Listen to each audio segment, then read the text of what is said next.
Ja, aber sind es nicht die Fans, um die sich alles dreht? Shit. Ich sag Ihnen mal was. Die Fans sind wie Weiber. Wenn man trifft, lieben sie dich. Und wenn nicht, werden sie dich eher anspucken als ansehen. Ach, und wieso? Weil sie nicht verstehen, dass du derselbe Mensch bist, ob du triffst oder nicht. Verstehen Sie? Der Einzige, für den man spielen sollte, ist man selbst.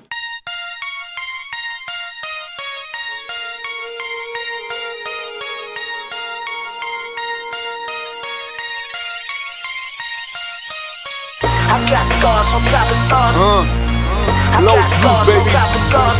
Hijackers. I've got scars on top of scars. Ich bin zurück. Schneller als erwartet. I've got scars on top of scars. Maskulin. I've got scars on top of scars. Okay. I've got scars on top of scars. Yeah. I've got scars on top of scars. Schon seit meiner Kindheit das schwarze Schaf. Kein Vater da, außer Vaterstaat. Damals im Heim kein gute Nachtkuss. Jede Nacht mit Sonny Black im Nachtbus.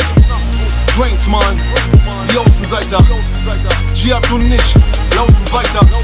Jump, jump, neue deutsche Welle. Sag, wo wär ich heute gelandet, wenn ich keine Träume hätte. Du wirst gehasst, geliebt, dann bist du wer. Und dieser Schmerz in der Brust, er ist es wert.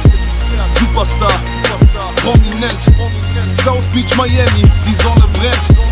Hater kommen, Hater gehen. So ist Deutschrap willkommen im Game. Wie ein Hells Angel täglich in der Tagesschau. Denn ich hab Narben auf Narben drauf.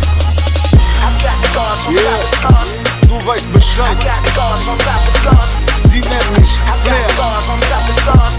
G hat was I've gedacht, got scars on Zilla, top of scars. Hijackers. I've got scars on top of